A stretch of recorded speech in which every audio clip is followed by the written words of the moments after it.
Letter 2. I am the Christ. While I operate from the highest realms of divine creative consciousness, my influence encircles your world. Speaking metaphorically, I am as distant in consciousness from your world as your sun is distant from earth.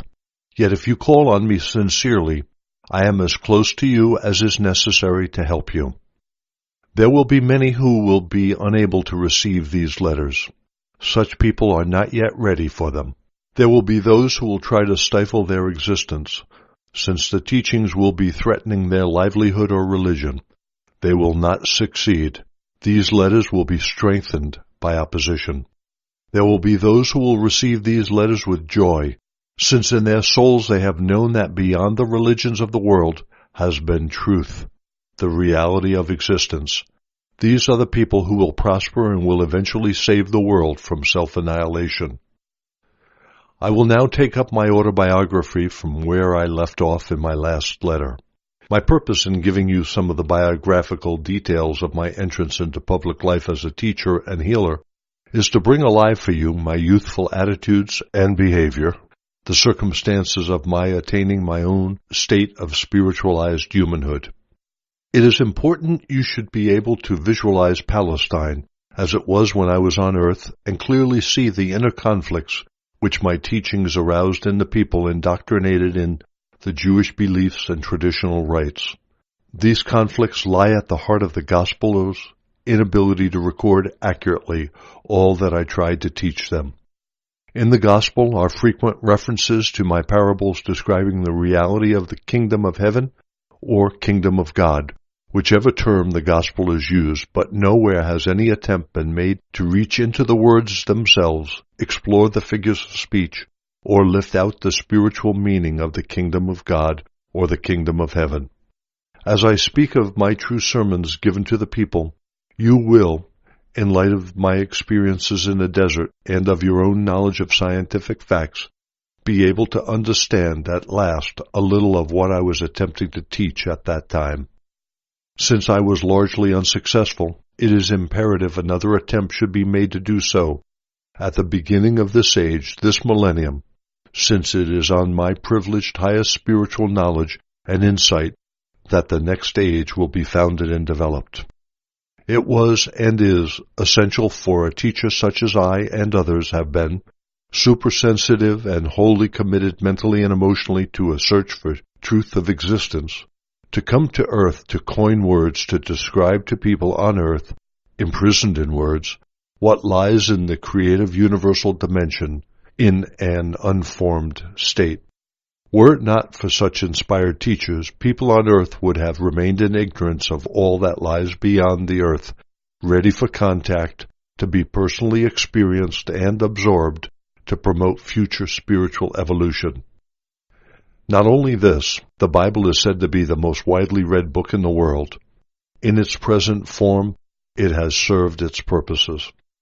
The New Testament, as it stands with all its baggage of misinterpretation, is a deterrent to spiritual evolution. It is now time to move forward into a new realm of mystical perception and understanding. Since it is impossible for me to descend into human body again, to speak to the world, and I have other dimensions to whom I minister, I have trained a sensitive soul to receive and transcribe. It is the nearest I can do to talking to you personally. I hope you will be able to receive and accept this. Whatever is erroneous is erased. You may be sure of this. The incidents and healings related in the following pages are not important. They happened, but they are given only to enable you to understand their true spiritual significance. I want you, as you read, to relate the conditions of 2,000 years ago to your present life and times.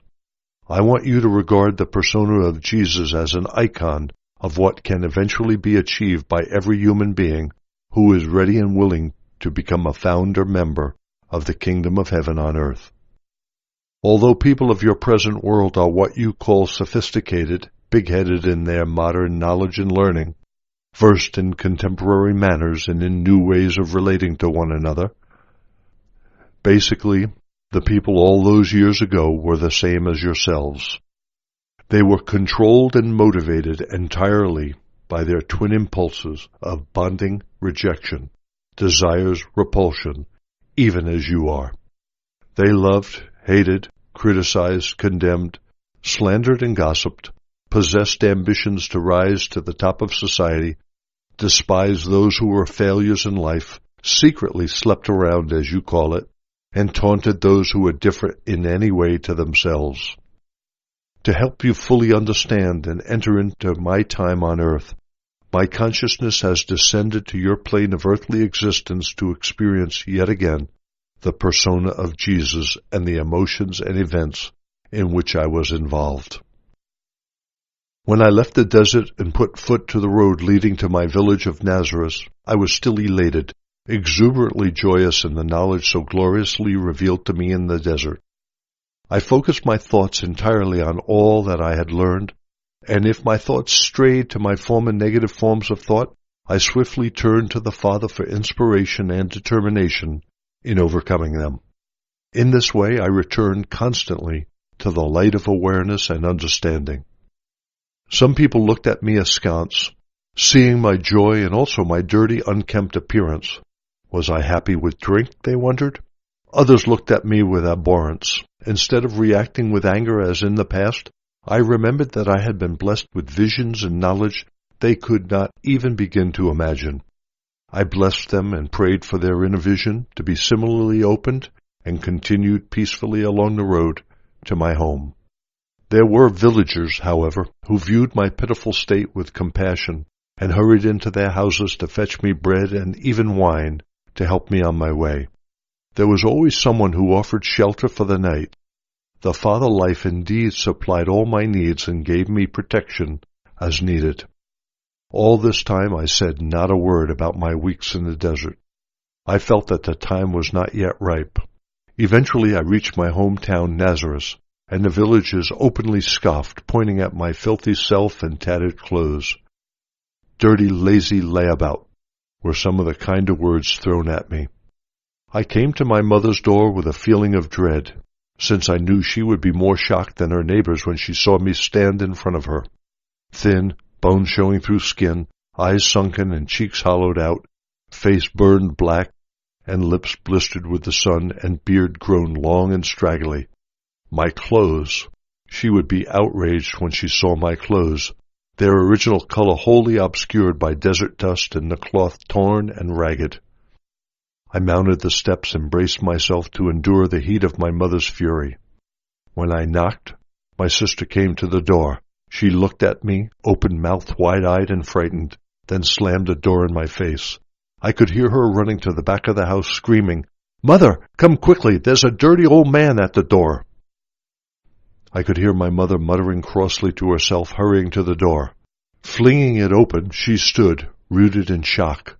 I smiled, but for a moment she looked me up and down with increasing horror, as she realized this dreadful creature was indeed her wayward son, Jesus. I held out my hands to her, saying, "I know I cause you much pain, but can you help me?"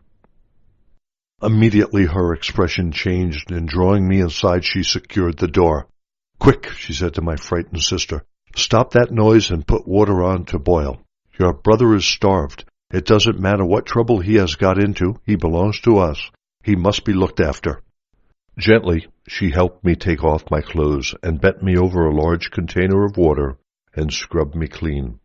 She washed and trimmed my hair and beard and lightly covered the sores on my body and lips with a healing salve. Neither of us broke the silence.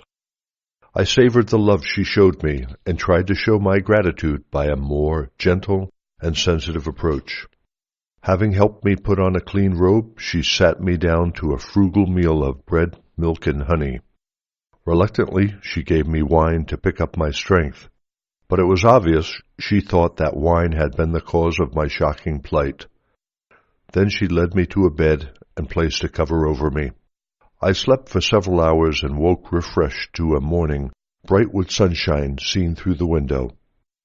I was now longing to talk to my mother, to tell her that I was indeed a Messiah, but not the kind the Jews imagined. I could save people from the bad results of their sins, I could help them find health, abundance, fulfillment of their needs, because I could now teach them exactly how the world had been created.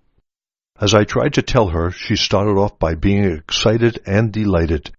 She jumped to her feet and wanted to rush out to tell the neighbors her son was indeed the Messiah. They should hear how nicely he now talked, and he had been fasting in the desert. But I stopped her from doing this. I said that I had not yet told her what had been revealed to me. One of the most important things I had learned was that the Orthodox Jews were entirely wrong in their belief in an avenging God. There was no such thing. This frightened and upset her, and she exclaimed, "How then will Jehovah govern the world and make us good and listen to his prophets if he does not punish us? Are you now so big that you're going to tell the high priests their own business handed down to them from the time of Moses? Are you going to bring more shame on this house?"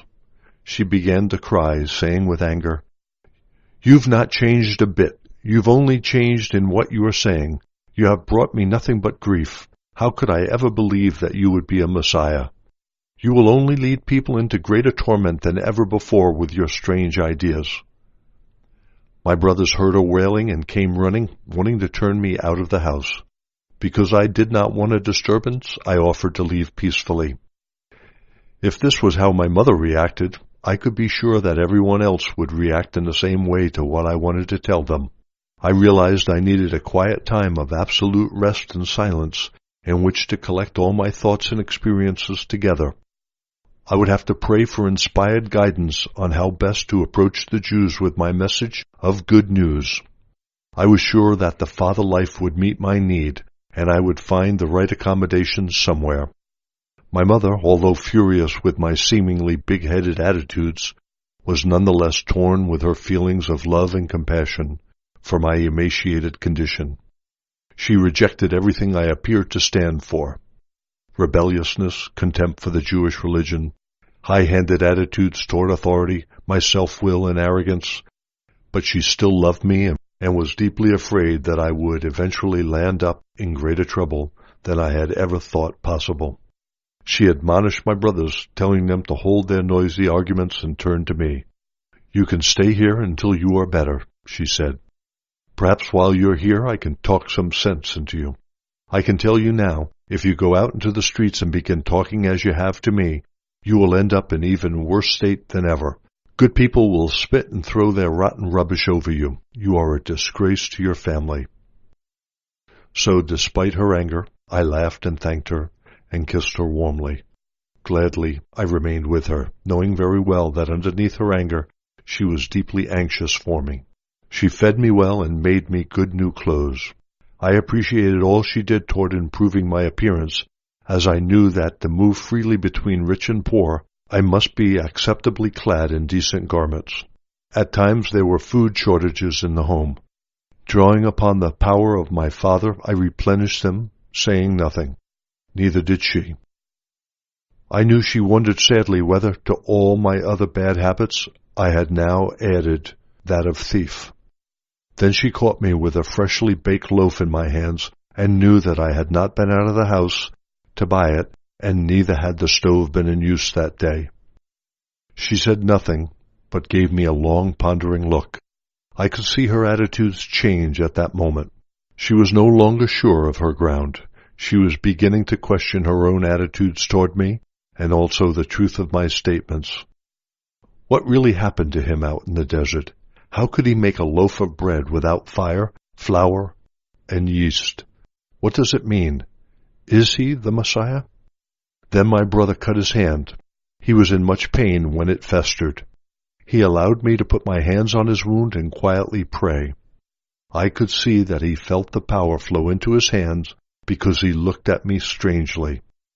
"The pain is gone," he said briefly. He was surly as he walked away, and I knew that while he was relieved to be free of pain, he did not like me for having been able to help him. I sensed his jealousy. My sister scalded her hand, and another brother often complained of bad headaches. I was able to cure them both.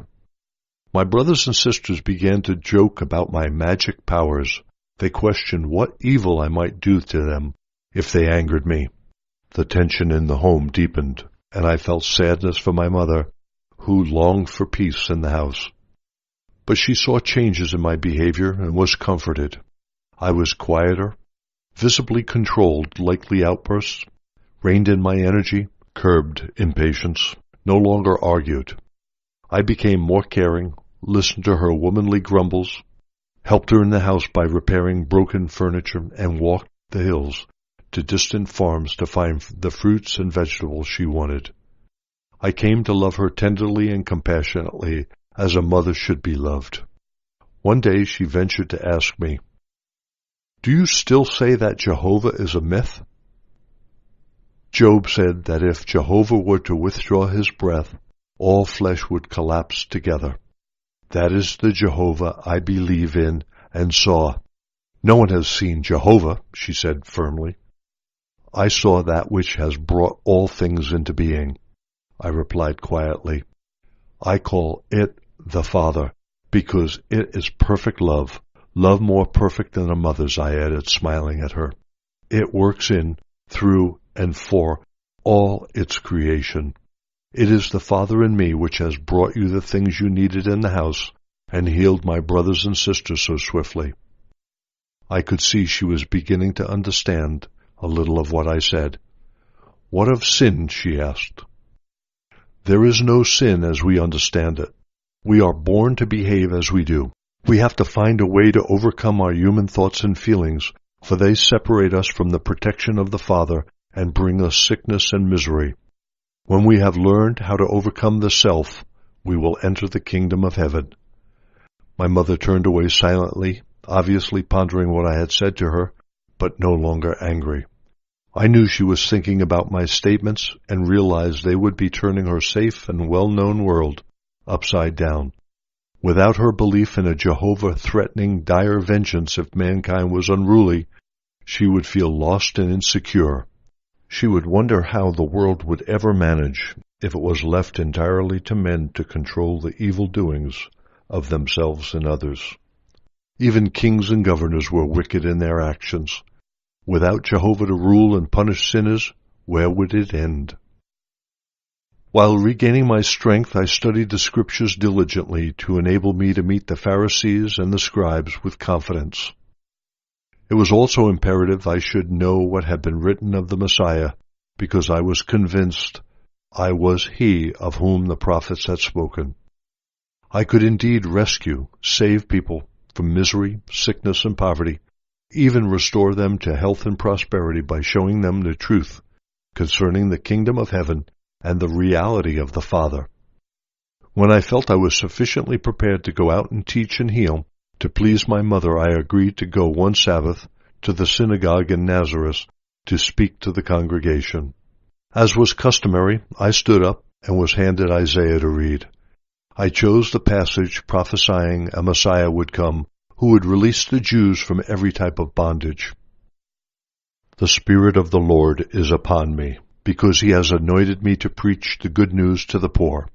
He has sent me to proclaim release to the captives and recovering of sight to the blind, to set at liberty those who are oppressed, to proclaim the acceptable year of the Lord." Then I sat down, saying, "Today you have seen this prophecy fulfilled in me." There was shock and amazement on the men's faces, but I continued to speak, knowing that the Father would tell me what to say. The words came without hesitation. I spoke about my experience in the desert and related my vision of the baby growing into manhood, all the while, all unknowingly, wrapping himself around with mental thongs and chains, thus blinding and imprisoning himself in interior darkness and shutting himself off from God. I explained that in so doing they exposed themselves to oppression from conquerors, slavery, poverty, and disease. "For God is light," I said, "and light is the substance of all visible thing, and light is love, which makes all things for man to enjoy. All blessings of abundance and health were freely available to him who loved God with mind, heart, and soul, and lived strictly according to the laws of God." When I had finished, there was complete silence in the synagogue. I felt that the congregation had experienced something strange and powerful, and had been lifted to a higher plane of thought, and wanted nothing to disturb the transcendent tranquility of that moment. Then the whispering started amongst themselves. They were wondering who I was. Some were convinced that I was the person Jesus, whose family was known in the village, but others could not accept this since I had spoken as one having authority. Unfortunately, I felt my old reactions to these religious men returning. I knew they had despised me in the past, and so I expected rejection. I slipped back into my old challenging attitudes and thoroughly angered them. Through my own human reactions, I invited disaster, and disaster I almost got. The younger men, urged on by their elders, rushed at me and dragged me to the highest cliff top to hurl me to my death. But I prayed to my Father for deliverance. Suddenly, it seemed they were so stirred up, they hardly knew what they were doing, and turned on each other. I was able to slip from their midst and escape. It was strange. They seemed not to notice my going. Badly shaken by my experience, I managed to send a message to my mother, saying I was leaving Nazareth immediately and going down to Capernaum, a gracious town by the Sea of Galilee. At first I thought to join old acquaintances, but I felt intuitively this was not the right thing to do. So all the way down and on entering the town, I prayed for the Father's direction and help in finding accommodation. I had no money and would not beg. As I walked the street, a woman of middle years came towards me, heavily laden with baskets on her arms. Her countenance was sorrowful. It seemed she had been crying. On impulse, I stopped her and asked where I might find accommodation. She said briefly that she would normally offer me a bed, but she had a very sick son at home. She added that she had been to buy provisions to feed the comforters, who had already gathered to mourn when her son died. My heart grieved for her, but also rejoiced. Straightway I had been led to someone I could help. I expressed my sympathy and offered to carry her baskets to her house.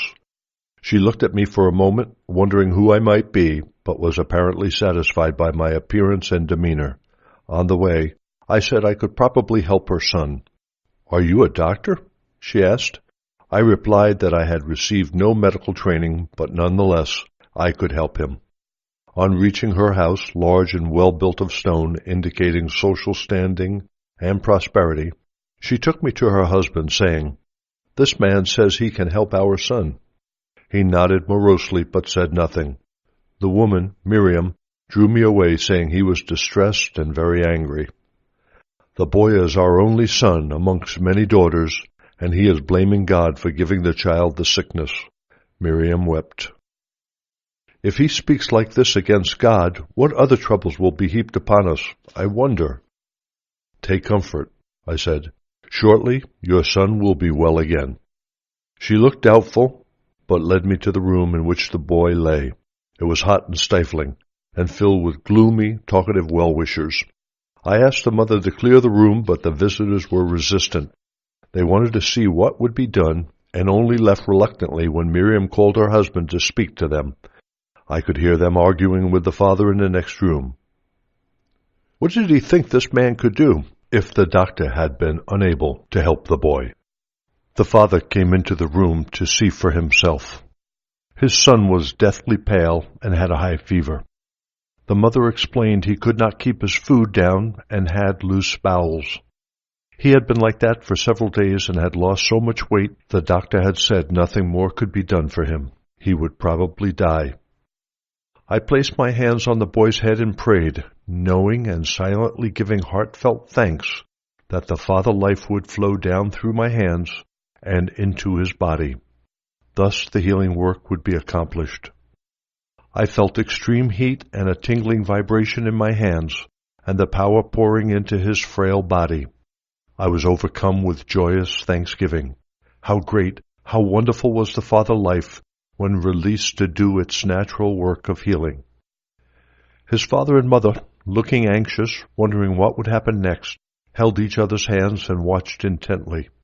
As they saw their son's color gradually change from white to a more healthy glow, they exclaimed in astonishment and delight. After some time, The boy looked up at me and said brightly, "Thank you. I am well now. I am hungry and want something to eat." His mother laughed with happiness and held him close, but also looked apprehensive. "I cannot give you food, my son. The doctor will be angry." She had been warned to starve him of all but water. I smiled and said, "He is cured. You can give him bread and wine, and he will keep it down." His father, Zedekiah, was all amazed joy and gratitude. After embracing his beloved son, he turned to me and wrung my hands warmly. He kept patting my shoulder but shaking his head, unable to speak for the tears which were running down his cheeks. When he had largely recovered his composure, he went through to the living room and said to the people there, "My son, almost dead, has been returned to fullness of life again." His words were met with a great clamor of jubilation, excitement, disbelief, questioning, laughter, and congratulations. The boy's mother stood there, her face wreathed in smiles. After that, there was no question of needing accommodation. When Zedekiah told the astonished comforters that the boy was cured, and the youth himself appeared smiling at the door and asked, yet again, for food, the well-wishers one and all gathered around me and invited me to their homes. However, I preferred to remain with the boy's father, who now said he had many questions to ask me. He hoped I could answer them. After food and wine were placed on the table and everyone was invited to eat their fill, Zedekiah sat down and asked his first question. He said, "You have done something no priest or doctor could do. Healing only comes of God. Although you are a stranger, I perceive you must come from God." "Yes," I said, and the people murmured wonderingly. "This illness which has come upon my son, was this a punishment for something I have done wrong in the past? And how could I commit so grievous a sin that God should want to take my only son from me?"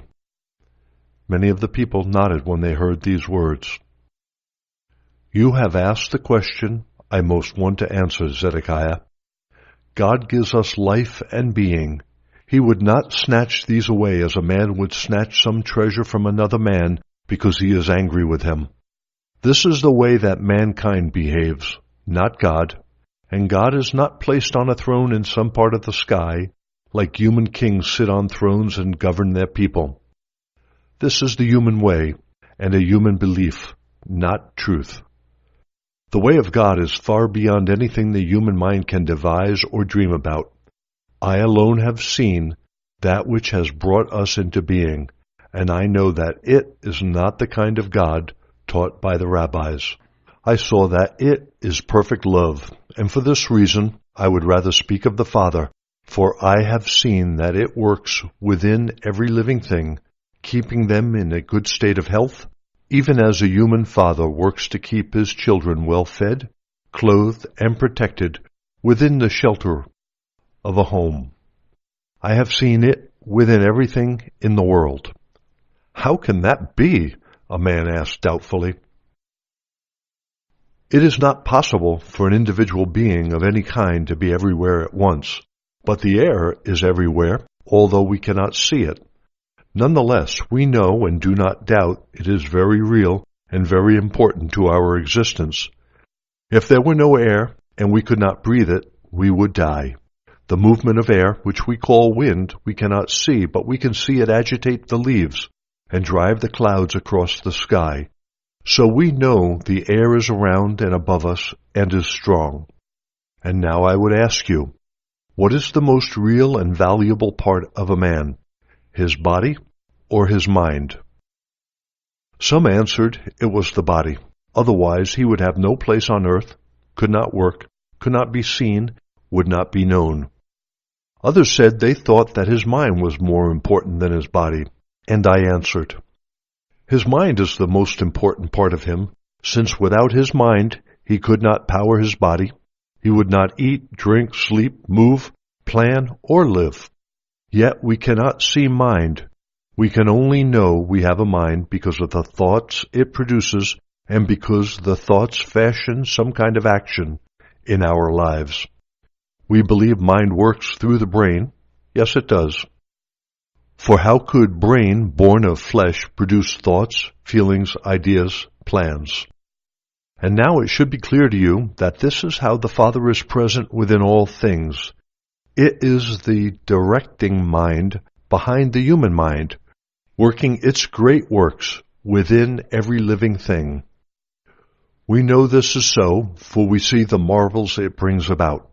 We see the growth of children.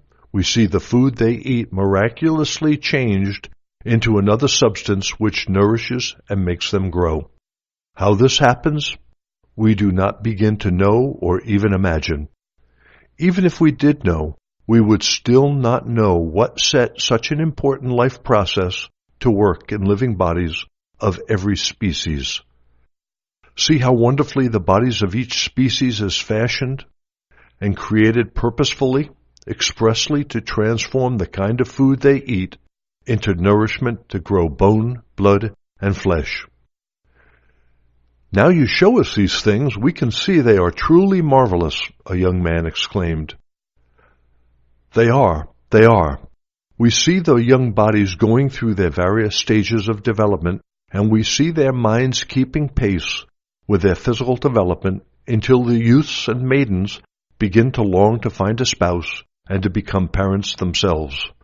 Then the great work of conception is accomplished, and the growth of seed within the womb continues until it comes forth as a full-term child. Think, who determines all this steady, orderly growth within the woman? From whence comes the plans which govern the right development of head, body, and limbs, and are unvarying from one woman to another, and from one species to another? Who decides the exact moment when birth shall begin, the physical means by which the child shall be brought forth from the womb, the provision of milk for the child? Think, is this the mother? No, it is not the mother. She is but witness of all that takes place in her from the moment her husband has been to her and planted his seed to join with hers. Does God do all these things from afar? Do his thoughts reach out to each man and woman and decide when these things shall take place? No. All this work is accomplished by the creative mind power, the intelligently loving life within every living thing. We see the parents' love of their young, be they bird, animal, and man. Where does this love come from? It is drawn from the creative mind power, perfect love, of the Father within us. It is because the Father does the work within the plants, the trees, the birds, animals, and man himself that we are here today, living, breathing, eating, sleeping, having children, growing old, and then dying to pass on to some more happy place. All of this is the work of the Father active within us. How can you possibly deny the truth of all I have said tonight?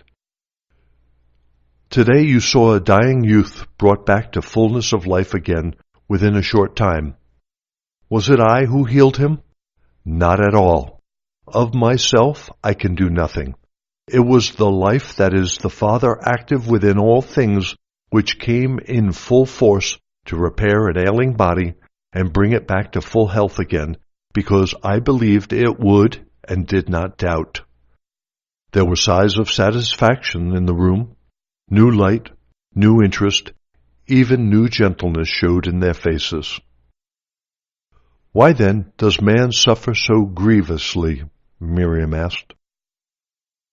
Because when man is begotten, when life takes on form within the seed, it takes on the humanhood which separates it from every other individual in the world, to make it single, a lone figure, joined to none other, solitary, private, its own person.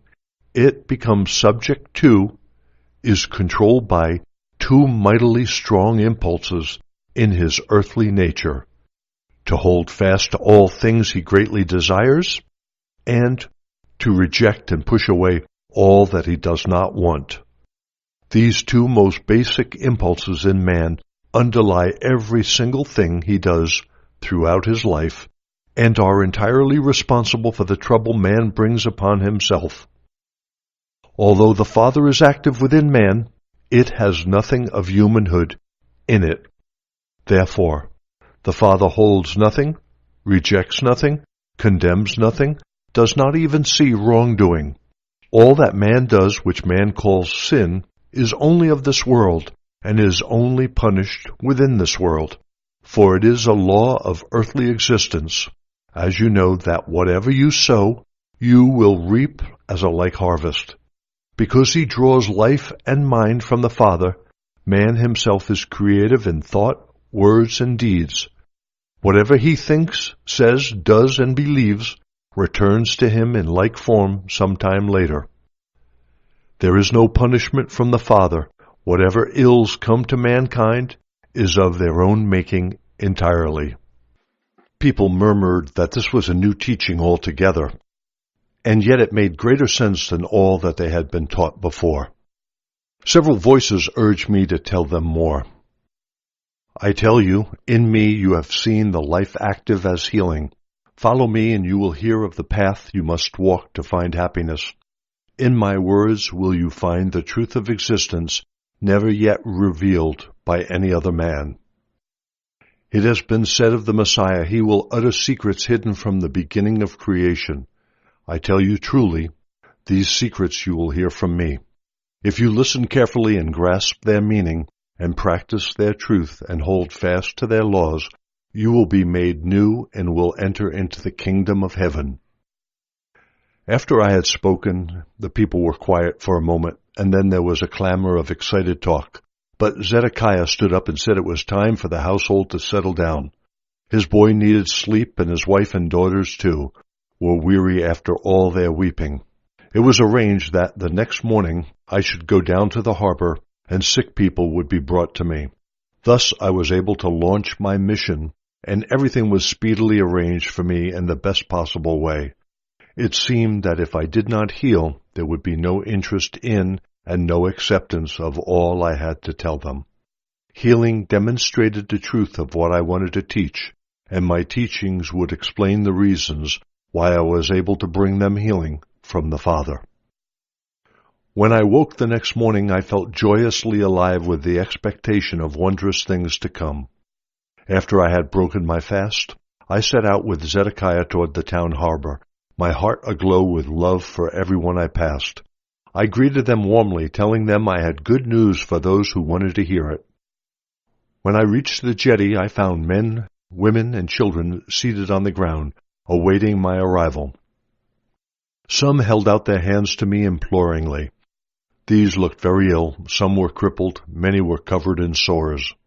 My heart still ached for their pitiful state, but now I could also rejoice because I knew it was not the Father's will that they should be like this. Quite the contrary. The Father was itself all healing, all health, all fitness. I had proved this the night before and in my home. I exulted that I would be able to demonstrate this wonderful truth to the crowds now gathering around me. One sad old face caught my attention. She was wrinkled and thin and crooked. I went to her, and kneeling beside her, I placed my hands on her head and immediately felt the flow of Father power through my hands, vibrating through her head until her whole body shook with the life force, energizing her limbs.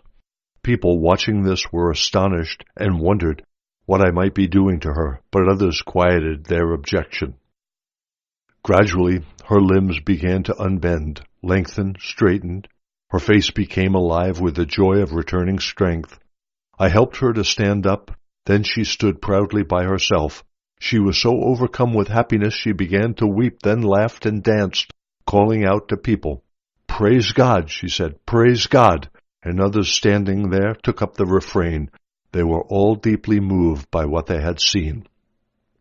The crush of people pressing in against my person was so great, Zedekiah had offered to control them. In orderly fashion, assisted by other eager onlookers, he marshaled the sick toward me that I might attend to them according to their deepest need. At last, feeling tired, my host invited me back to his house to dine.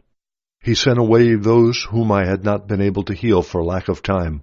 He assured them I would return the following day. It was a festive evening, so much to talk about, so much to celebrate, so much to teach, so much to learn. All of it certainly good news, the people agreed. I knew that by many I was accepted as speaking truly of what I had seen in the desert. And so it continued for many days. People came to see me from far and wide.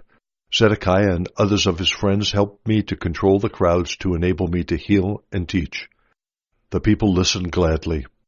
They were talking amongst themselves about the Father and were eager to learn more about the thongs and chains which bound people in misery. The crush became so great I soon realized I would have to find my own helpers on whom I could rely to assist me. It was time for Zedekiah to return to conduct his leather business, which he had been neglecting. I went away to the hills to pray about choosing disciples. When the conviction came to me that I would be guided as to whom to choose, I returned to Capernaum. I felt a strong inclination to go down to the waterfront, to speak to some men I had seen listening intently to my teachings. Whether they would leave their fishing nets to join me remained to be seen, but when I called them, Simon, Andrew, James, and John, they came immediately, happy to help in my work of healing and teaching. Others also joined me as I began my work amongst the people. I left my host, Zedekiah's house, with his warm assurances that I could return at any time. Thus it was that I commenced my mission as teacher and healer, wandering wherever needed through towns and villages.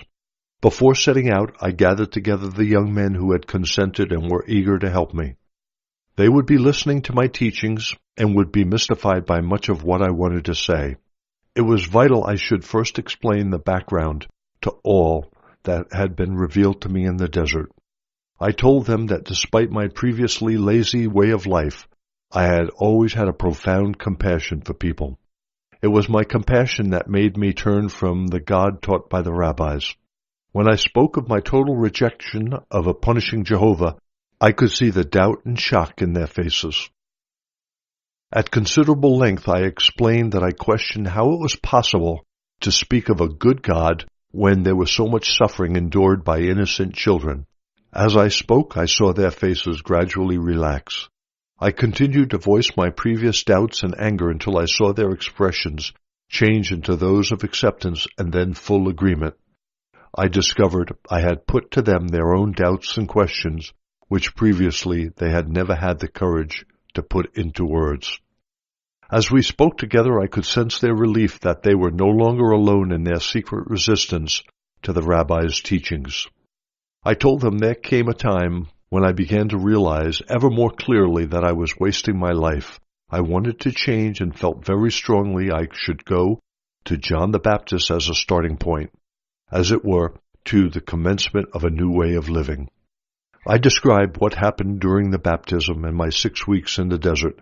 I explained that all my previous thoughts and beliefs, attitudes, arrogance, rebelliousness, were gradually cleansed from my consciousness while I was going through the deep revelations and visions showing me the reality that I now call the Father. I explained the nature of the Father and that this divine nature also constituted the divine will. I told them that it was man himself who, through wrong thinking and wrong behavior, shut himself off from the Father within him, and man alone, by first repenting and then by mental emotional cleansing, could find his own way back to full contact with the Father. When this was accomplished, the full nature of the Father would be released into the person's mind, heart, body, soul, and his life environment and experiences. As this happened, such a person would enter into the kingdom of heaven, ruled by the Father, and also the kingdom of heaven would be established within the consciousness of the person. He would then have attained the purpose behind his existence. As I spoke to my disciples, I saw their reactions reflected in their faces. All doubt had gone. There was now a light of dawning comprehension and joy. These young men became enthusiastic believers and exclaimed, "This is indeed good news." However, after their first acceptance of all I said, there were times when they wondered whether all I said could be true. I understood this. To be prepared to rid themselves of the image of Jehovah so deeply imprinted in their minds took a great deal of courage. There were times when they spoke amongst themselves and questioned, who was this man claiming such marvels? Supposing they came along with me and it turned out that I was really a messenger from Satan, what then? They would be severely punished by Jehovah. They had much to lose, their standing in society as sober, hard-working young men, their reputation as tradesmen and artisans, their loss of income, and biggest obstacle of all, the probable anger and rejection by their families. What would they receive in return? I told them I could not promise them any earthly reward for their help in spreading the gospel of good news. I had no doubt at all that wherever we went we would be given food and shelter and would be well received by the people. I could only promise them the truth that the Father knew their needs and would fulfill them and keep them healthy. I could also promise them that as they turned to the Father and trusted the Father every step of the way, they would be happy in a way they had never been happy before. They would experience the kingdom of heaven themselves to the extent that they set aside the demands of self and served other people. They would witness the healings, and these would increase their faith and give them the courage to endure any discomforts of the journey. And this was how we came to start on our mission of spreading the good news of the gospel of the kingdom. I sent these young men ahead of me into the town we were to visit. As they entered it, they told the people to gather together to hear the good news of the kingdom of heaven. These people were astonished and wanted to know more, but the disciples urged them to fetch their friends and neighbors, and they would be told all about it when Jesus arrived. There would be healing of their sick people. Excitedly, many ran to help spread the good news, and soon they were gathered together in a huge crowd. I, who had so deeply and passionately rebelled against the long-faced religious homilies threatening violence, punishment, and damnation to sinners, now walked with joy to meet these crowds. I had my good news to share with them to brighten their day, and healing of ailments and afflictions to gladden their lives.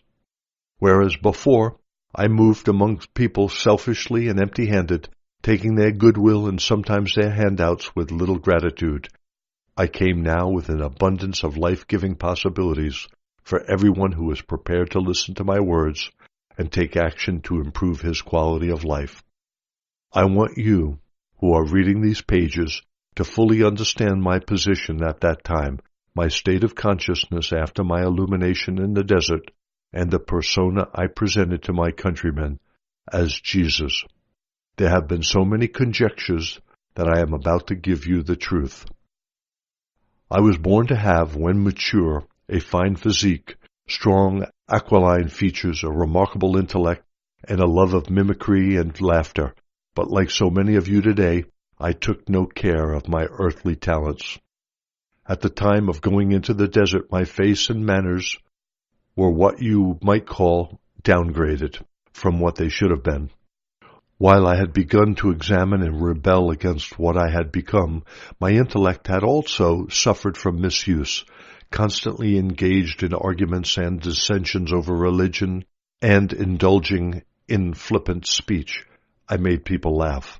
I was liked by the men and women I mixed with, but certainly not respected. Hence the astonishment of those who had known me when I spoke to them in the synagogue in Nazareth.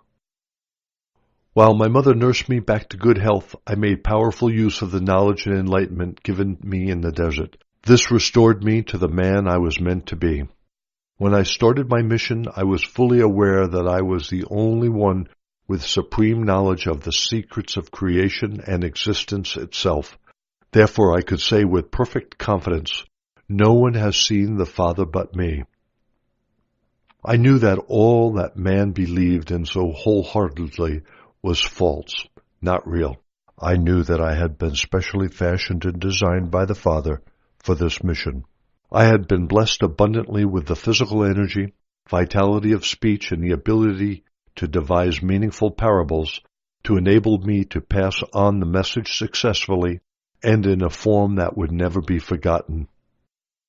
Besides which, I understood my fellow men so well from long association with them that I knew their fondest hopes, their most desperate fears.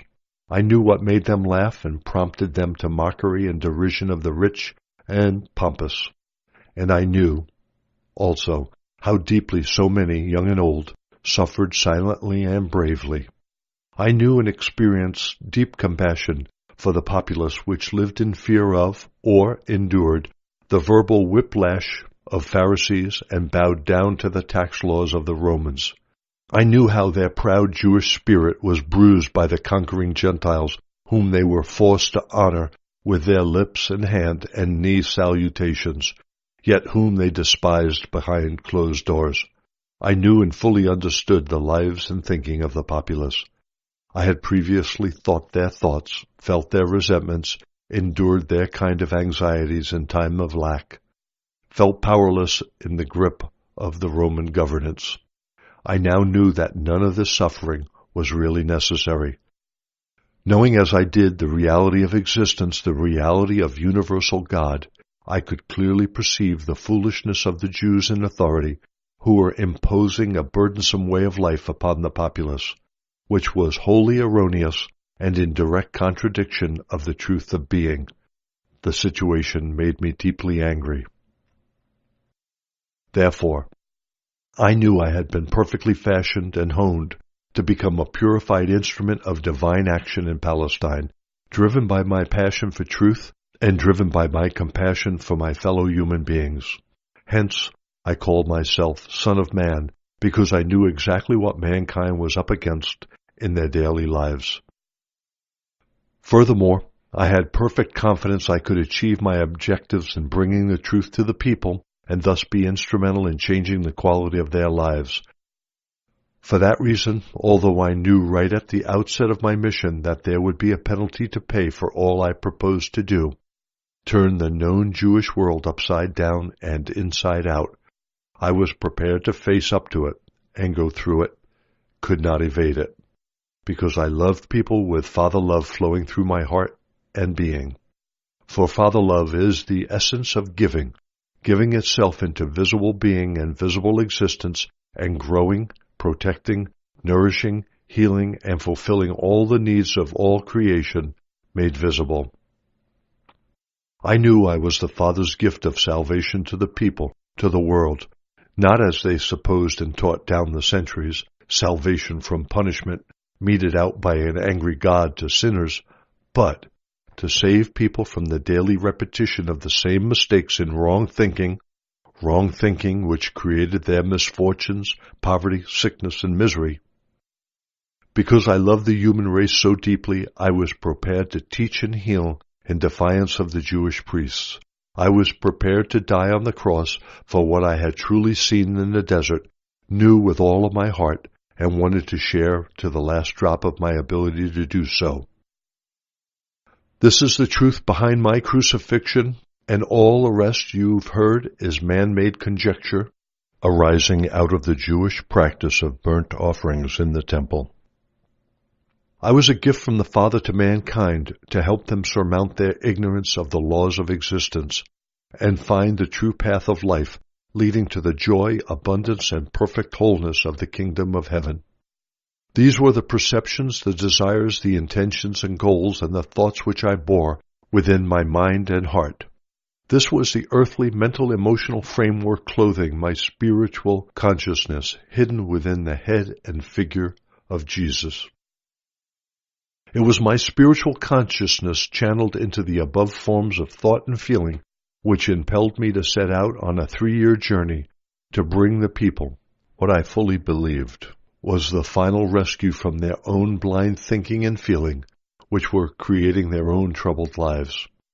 I truly believe that if only the people could be shown all that had been given to me to understand, they would realize their past folly and would make every effort to change their thinking and put foot to the path of life leading to the kingdom of heaven. To this end, I was prepared to give my life.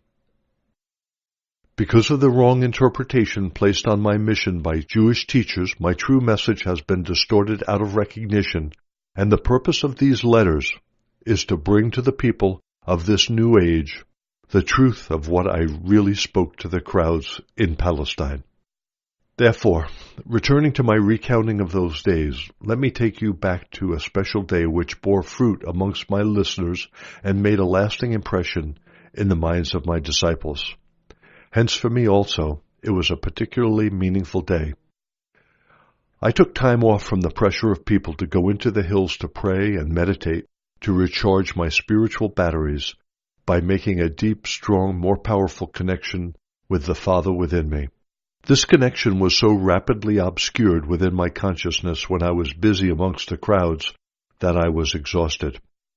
Arriving in the cave I used when in that area, I pulled out the pallet hidden under a rock and lay down to sleep. Instead of sleep, however, I felt the immediate inflow of divine life, the Father, and the tiredness was dissolved as my body was charged with the power, which is the creative source of all being.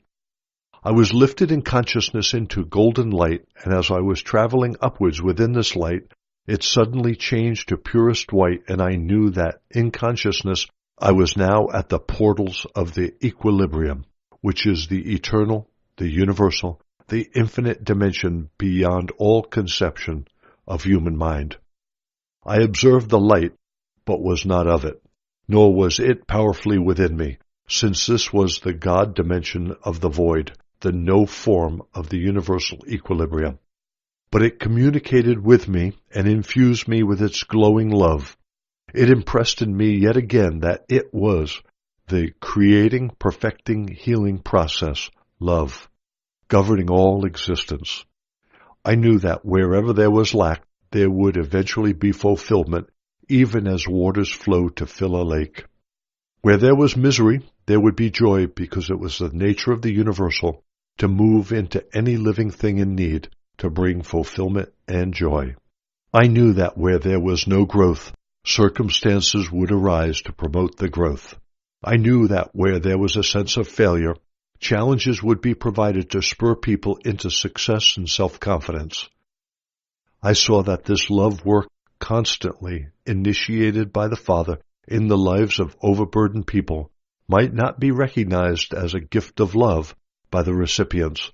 They might be so sunk in their apathy, feelings of failure, their belief that nothing good could ever come their way, that they would fail to see anything in their lives beyond their own beliefs and feelings. Hence they would remain rooted in their own self-created hell. There was no need to feel sorry for anyone. The only need was a compassionate heart and a determination to bring truth to heal their ignorance. The greatest gift a man can give to another was the enlightenment of ignorance of existence and its cosmic laws, for the truth was, every single soul was embraced within the universal, and the degree of universal input via the Father love work in their lives depended entirely on the individual's receptivity. I realized that what people needed urgently to hear was what I had just been told. They needed to see and fully realize the intention and the purpose and the potential of love, which was the very substance of their being. Because of their disbelief, they might cast the Father love work aside as being more pain-inducing challenges, and thus lie down in their failure forever. I now saw, even more clearly, I was sent to awaken people to all the possibilities for self-development, prosperity, and the achievement of joy and happiness, but it would be up to them to wake up and take advantage of what was offered them. I remember that this upliftment lasted all night, and in the morning I rose feeling alive as never before. My message had been clarified. I had seen even more clearly the reality of the Father and knew that I would be able to go out that day and meet the crowds and transmit to them the power and the life of what had been shown to me. As I climbed down from the cave, I came to a large rock overlooking a steep precipice. When I sat, I was able to look down over the town we were to visit that day. I could feel that perfecting process, that making whole impulse, the Father, surging through me, and I longed to share it with others before the problems of daily living should swamp it, and it should lose its power and driving force within my human consciousness.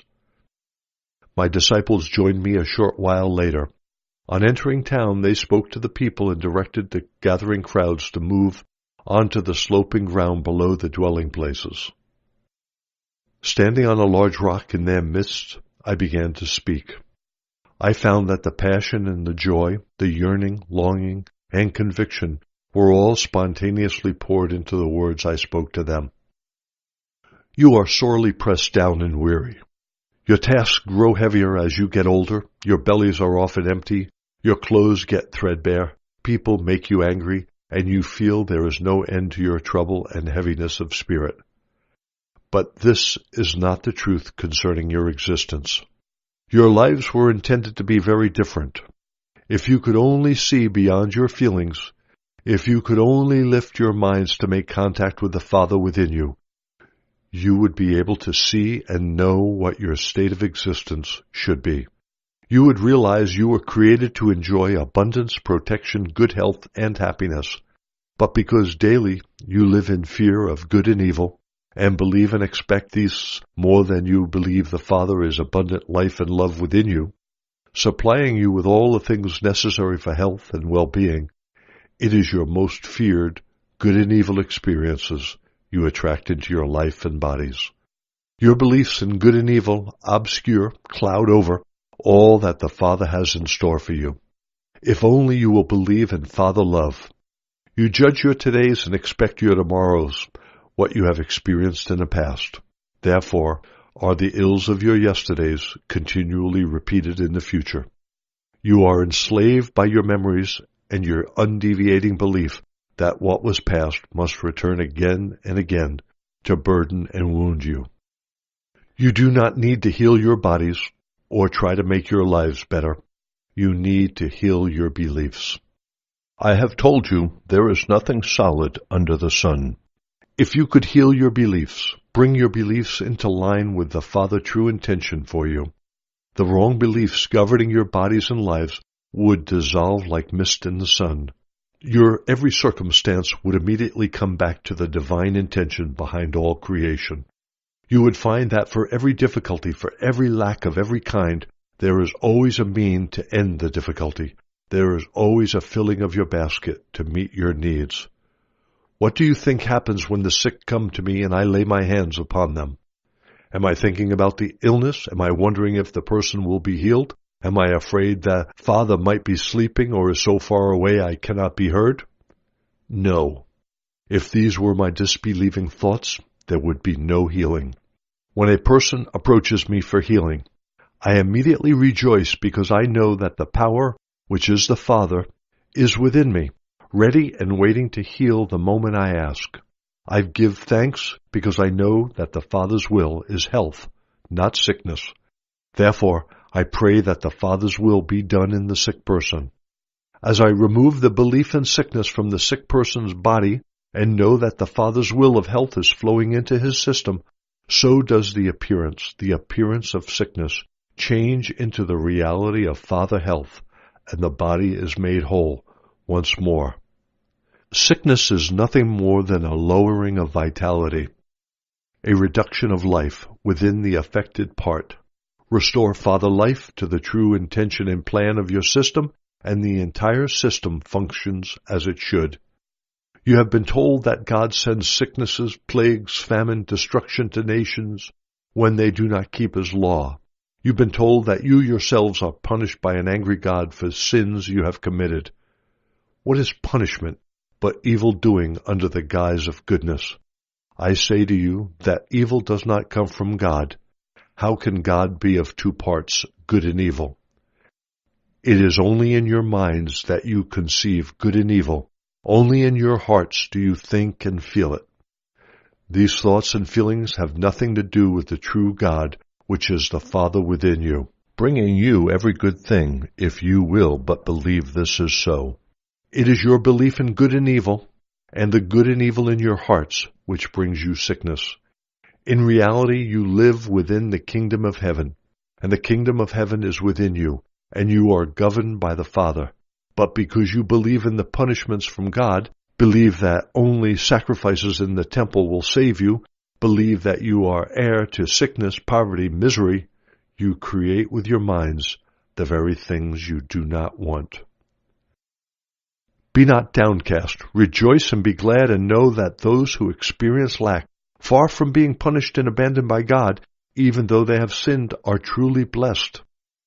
The man who has nothing is rich in the power of the Father, if he will but heed it, trust it, and live within it. For when your bellies are full and your bodies know ease and your minds and hearts are comfortable, you have no urgent and pressing need of the Father to become active within you to fulfill your needs. You believe by your own thoughts and hands do you fulfill your own needs easily. So when you speak of God, you can only speak of what you have heard spoken by others. You yourself have no direct experience of God. Consider the rich. They are sunk, bound, bogged down in their own riches. They get up in the mornings and go about their daily business, knowing nothing about the power of the Father within them. They think the thoughts which will increase their riches, the thoughts which will boost the self.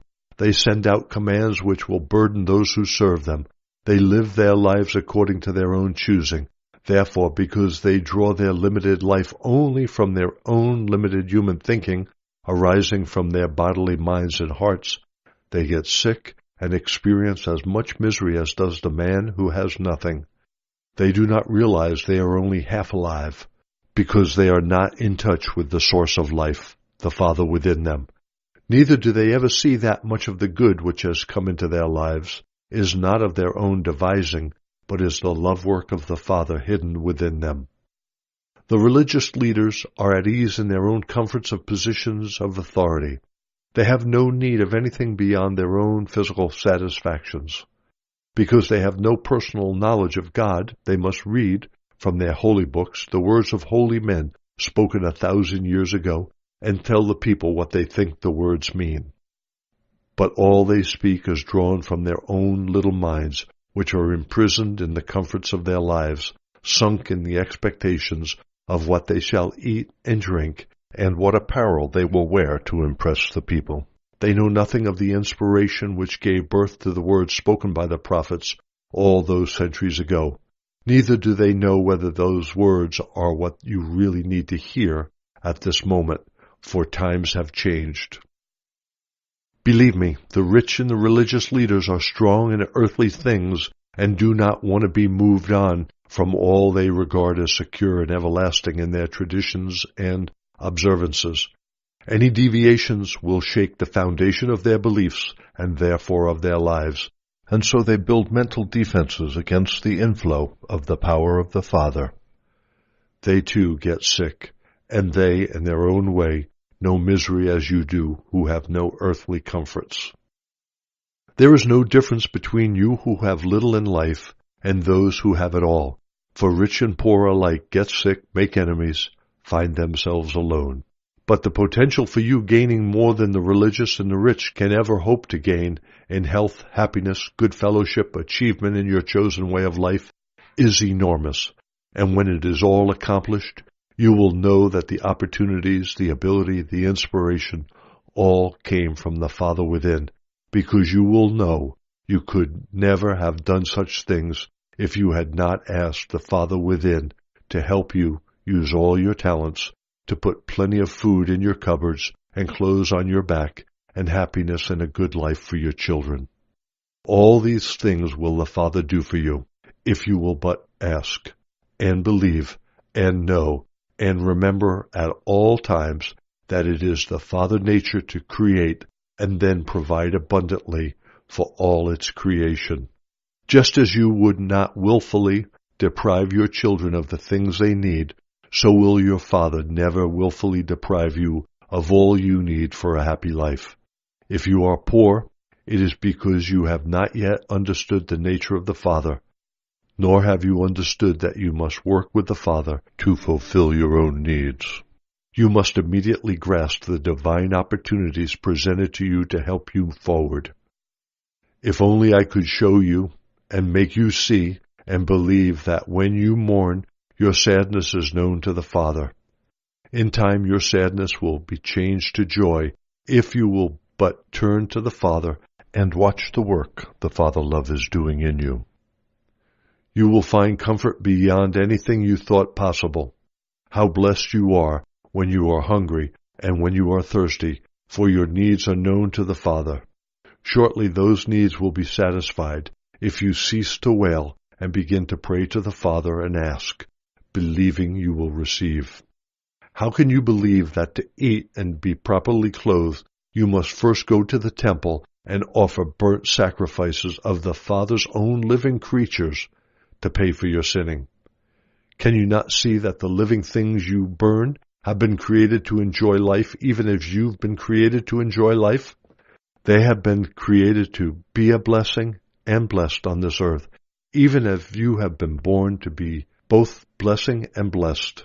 For this is the nature of Father love revealed in its creation. If you remember that what you truly believe is what you get, can you not see that this Jewish belief in temple sacrificing of living things will bring you nothing but misery? Believe in punishment, and punishment is what you will get. Believe in killing and destruction as being the right way to reach God, and that is what you will experience, killing and destruction. If you are hungry and thirsty, it is because you are turning away from the Father within you. By indulging your fearful thoughts, anxieties, and feelings of hopelessness, you are creating the very conditions you want to rectify. You are doing all these bad things to yourselves. Therefore, even more blessed are you when you hunger and thirst for goodness and for contact with the Father within you, because then you will surely be filled up 100 times over. Blessed are you when you are attacked and robbed, because you will see God in action when you stand still in perfect trust and see deliverance taking place. Blessed are you when you are caught up in conflict, yet can still care about your fellow man and be the peacemaker. You carry love in your heart, which is of the Father, and you are truly a child of the Father. Blessed are you when you have been deeply wronged by another, yet can forgive and can show mercy, abstaining from seeking justice or the means to persecute him. You put yourself directly in harmony with the love which is God active within you, and even so will you be spared in times of trouble. Most blessed of all are the pure in heart, for such as these have rid themselves of all anger, hatred, vindictiveness, unkindness, envy, hardness of heart, and stand before the world as love made visible. They will know the reality called God, and they will know the reality is the Father within them. How can I help you see this great truth? How can I help you see the reality of the kingdom of heaven, the kingdom of God? You do not have to look up at the sky, because that is not where you will see the activity of the Father so clearly that it must surely reinforce your faith. This is where people, down the centuries, have made the big mistake of turning in toward their dreaming, their imagination, and creating for themselves a Jehovah which does not exist. You will not find the Father in some place in the heavens above you. The Father is in no special place, but everywhere around you and within everything. You can see the Father's marvelous work. Look around you at growing things, the wheat, the grass, the flowers, the trees and birds, and in every living thing you will see the mysterious and wonderful work of the Father, ceaselessly active. It is here that the Father is perfectly in control. You can see that there is perfect law and order, growth, development, and eventually the harvest to bless both man, beast, and birds. Consider the way that a man, after tilling his fields, will scatter seed over the earth and cover it over. He packs up his tools and goes home, content that eventually, if there is sufficient rain, there will be food for him to feed his children. For many days he sleeps and wakes and does nothing more to his plants, but when he visits them he sees the blades of green pushing through the soil. Later he will return and see the growth of stalks and leaves, and later on again he will see the forming of the seed. And then one day he will see that the grain is plump and golden and ready to harvest. Meanwhile, all this growth has taken place without any help from him. The wheat has grown in a marvelous way that he cannot explain. Is it magic? No. It is the work of the Father, the power, loving intelligence throughout the universe, which inspires the work and respires through it. It is the activity of the Father, which is the intelligent life of the universe. When you enter the kingdom of God, you have a good feeling. You feel happy and joyous. Can you imagine how a woman would feel if she lost a large sum of money and wondered how she would feed her children? The woman of the house would be in tears and would sweep the house so thoroughly that there would not be a speck of dust. Then, hidden in a dark corner, she finds the treasured piece of silver, and immediately her tears are dried. She begins to smile, and then feels so alive and so joyous that she rushes out of her house to call in her neighbors to have a celebration party. Where she had thought she had lost everything, she was now rich after all. So it is when you find the kingdom of heaven, the kingdom of God. Instead of tears and fears and hunger and sickness, you find the peace, joy, plenty, and health of the kingdom of God. You will never experience any kind of lack again.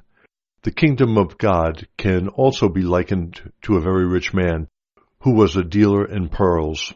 All his life, he had wanted to find a special pearl which would outshine all others. It would be flawless and perfect, and he would be the envy of every other dealer. One day he found such a pearl, beautiful beyond imagining, perfect beyond all others. He sold everything he owned, he abandoned all that he had accumulated to buy this pearl, and was happy beyond all dreaming. What does this mean?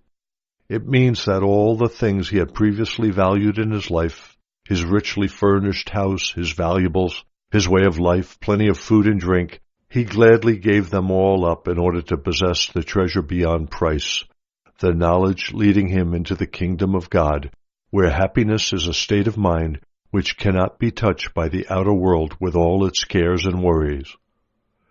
The kingdom of God is within you. You enter the kingdom of God when you realize fully that the Father is active at all times within you.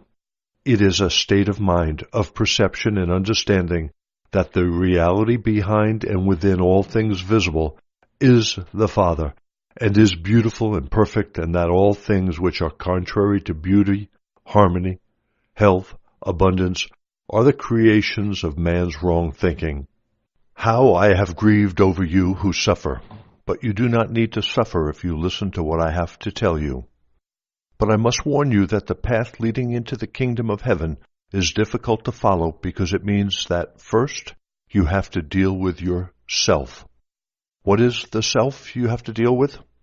Because out of your desire to protect and promote your own personal good come all your selfish thoughts, words, and actions. You will probably ask, why should I have to worry about these?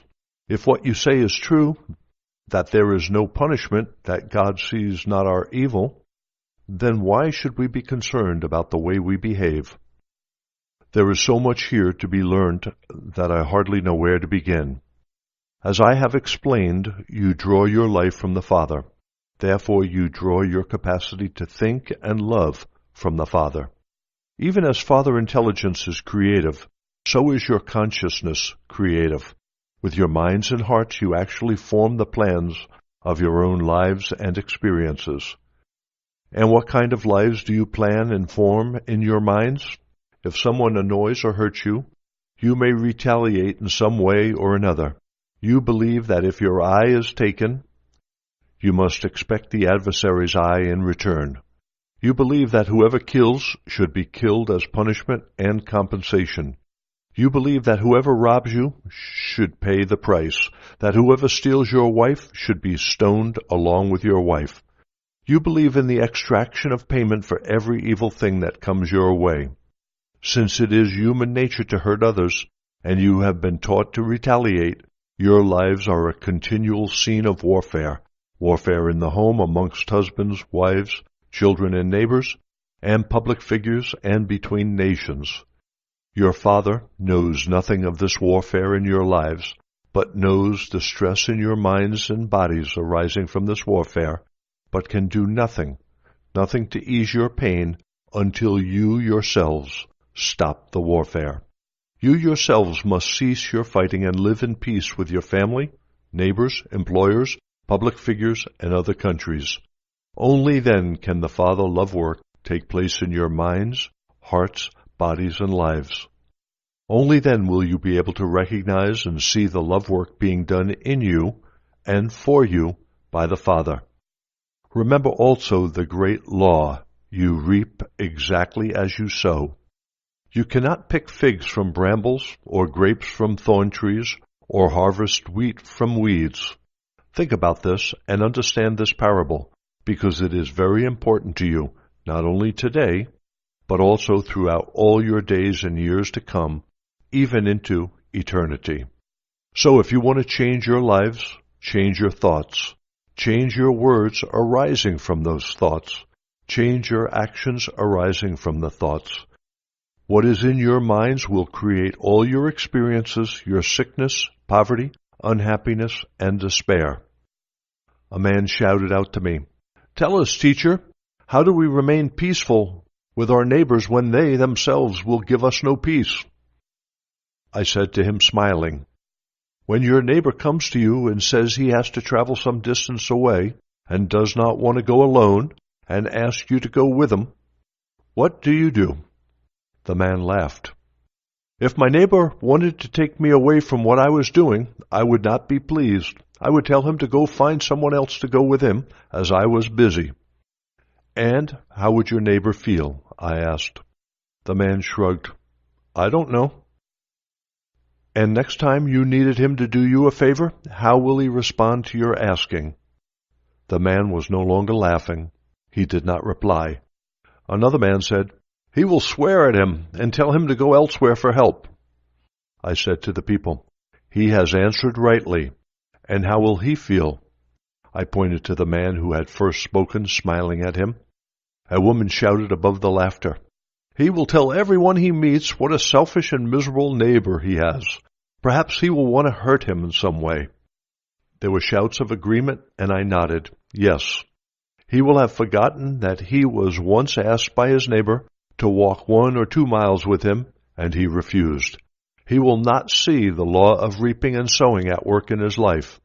He set it in motion when he refused to go a mile with his neighbor, and now he is reaping of his attitudes and actions.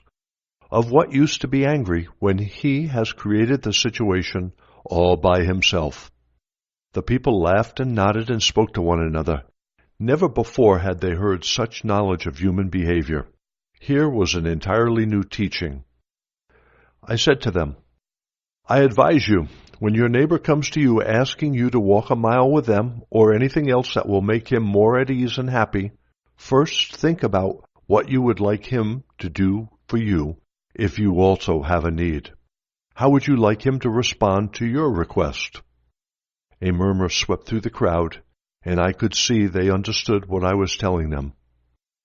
In fact, if your neighbor asks you to go 1 mile, do it with a happy, easy agreement, and be prepared to go on to 2 miles if necessary. When you refuse people, you do not realize it, but you tighten up your minds and bodies ready to protect yourself from being forced to do something you do not want to do. You tighten up your minds and bodies, and the Father is tightened up also, and cannot do its love work within you. And out of this tightening comes sickness. Again, you may meet someone sorely in need who is cold and unhappy. He may ask you for your coat. Don't pass him by glaring at him. Some people laughed. They knew this is what they would do. No, give him your coat, and if he is really cold, give him your cloak also. Go your way rejoicing. "Rejoicing?" a disbelieving voice asked. I laughed and said, "Yes, my friend, rejoicing. Firstly, because you had a coat and a cloak to give, and then rejoicing because you realize that now you have a lack of a coat and cloak yourself, your Father will shortly return the coat and cloak to you in some surprising way. If, however, you give him coat and cloak and then continue walking, grumbling to yourself, 'Now why did I do that? I was foolish. Now I will be cold instead of him, and people will laugh at me because I have given my coat and cloak and left myself with nothing. And what will my wife say when I get home?'" The people were nodding and laughing and enjoying the picture of a man who gives away coat and cloak and then remembers what an evil thing he has done to himself. I knew that very often they did deprive themselves to help others and then regretted their generosity afterwards. I waited a moment and then shouted in a loud voice to get their full attention. But have I not told you that you reap as you sow? Have I not told you clearly that your thoughts, words, actions create your future circumstances? So what do you want to sow to reap after you have given your coat and cloak to the stranger? Do you want your gifts restored to you? Or do you want to be without a coat and cloak for a long, long time? Because that is what will happen to you if you go on your way, angry and upset because you have given away your coat and cloak. Your words and actions will seal, make hard like rock, the poverty you have brought upon yourself by giving away your coat and cloak. The people were no longer smiling and laughing. They were very quiet and listening intently. Remember, first do to others what you would have them do to you. Then there will be peace and contentment in your minds and hearts, and the Father will be able to do its love work within your bodies, minds, and hearts. Give and give abundantly, and rejoice that you have gifts to give to those in need, because as you give, so will your gifts be restored to you, in the way that you most need them. Give with happy hearts. Give in the faith and knowledge that where there is lack in your lives, so will the Father do its love work abundantly in you and for you. Do nothing with a heavy heart, because a heavy heart is what you will continue to have. Give everything with joyous spirit, that everything in your life may bring to you only joy and spiritual insight. A man commented, "This is against man's nature. It is natural to be anxious about the future. Clothes are expensive, food is not easily come by, life is a constant struggle." I answered him in a loud voice because he was only saying what I knew most of my listeners were thinking. But you do not know for sure that tomorrow you will be struggling to live. You do not know that tomorrow you won't have a splendid job or any other wonderful thing come your way. You do not know this, but you are making very sure for yourself that there will not be a marvelous job or some other wonderful opportunity in your life, because you are creating the circumstances of your tomorrows. He was angry. I am? How am I doing that? Have I not just told you? I turned to the people laughing. Tell me, how has this man up front in the red cloak created his tomorrows? The crowd was silent. Then a very young man, Mark, shouted to me, I know. He said he would be struggling to buy food and clothes. You have told us that what we think and talk about is what we will get. Exactly, I said. You are a very clever boy. You have understood. Take care that you do not create for yourself the things you do not want. And I will be happy for you to become my disciple when you are older, and your parents will let you go. Some of the people laughed, but some did not. I could see that they did not believe a word I was saying. You will never enter the kingdom of heaven by being anxious. If you are having a hard time today, why moan about it? Will it make you feel better if you go about complaining? Will your crying brighten your day? And if you're anxious about your tomorrows, you are making your tomorrows burdensome and weary, even before you get to them. Why do it? What good will it do for you? When did anxiety ever accomplish anything for you? You might as well try to make yourself taller by being anxious that you are short. No, do not dwell on the things you do not have. Dwell on the things which can be yours if you turn to the Father within you and ask in perfect faith, believing you will receive. And I tell you without fear of contradiction that you will receive. But you must ask properly, believing. You will receive nothing if you ask, but at the same time wonder whether you have been heard or whether the Father will feel like giving you what you want. This is the human way of giving, but not the way of the Father, which gives abundantly and fulfills your needs. The Father always pours its gifts out upon you, gifts of food in plenty, clothes, house, friends, providing you yourself have a clean heart and mind, and providing you constantly rely on the Father as your moment-by-moment support. If you pray and do not receive, do not for one moment think it is because there is no Father, or the Father does not listen to you.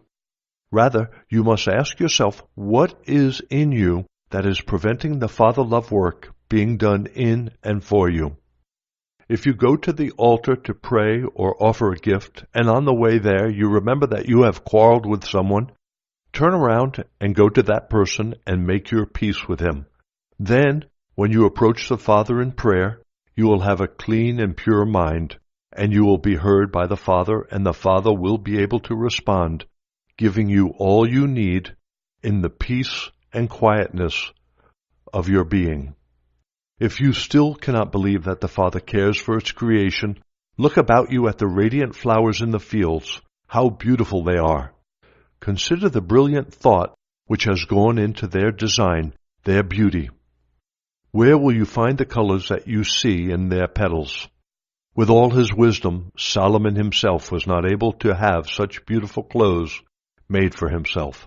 See the way the flowers attract the bees, and the bees help to bring next season's seeds, to make your world beautiful and to give you food. Why can you not believe and trust in the Father when the world around you is planned, designed, and cared for in such a wonderful way? But remember, these living plants and trees, unlike mankind, cannot complain about their lot and see themselves as hungry and naked. And so they do not undo the work the Father does in them. It is you, with your continual complaining and talking about what you lack, your aggression towards each other, your insistence on retribution, your criticism and slandering, which makes your lack and your sickness consistent day after day. I have told you all these things to prepare you who are sick for healing. You cannot be healed unless you believe with all your hearts that healing will take place. Remember that sickness of the body arises from an illness within the mind, such as your bad temper, resentments, angers, hatreds. Father love is the source of all health. Therefore, all thoughts and feelings contrary to Father love bring sickness. Just as all your evils and sickness begin in the mind, so does your good. Have as much care for your neighbor as you have for yourself. Bless your neighbor when you have an argument. Pray for him when he is harsh with you. Help him out in any way you can at all times, even if he turns his face from you, because then you are constructing good in your mind and thoughts, and good will be the harvest of your sowing. Not only this, you are bringing your mind into harmony and attunement with the Father within you, which is perfect love. Under these conditions, the Father can do its perfect love work in you. When I had finished speaking, the people brought their sick to me, and according to their faith were they healed. Letter 3 will describe more of Christ's teachings and explain the events leading to his crucifixion and death. He describes in poignant detail his Last Supper with his disciples, when he found himself alone in spirit because his disciples, till the last, refused to believe he would be crucified. Repeatedly he was misunderstood, and he realized again how little he had managed to teach anyone during his 3 years of missionary work. He was glad to be leaving.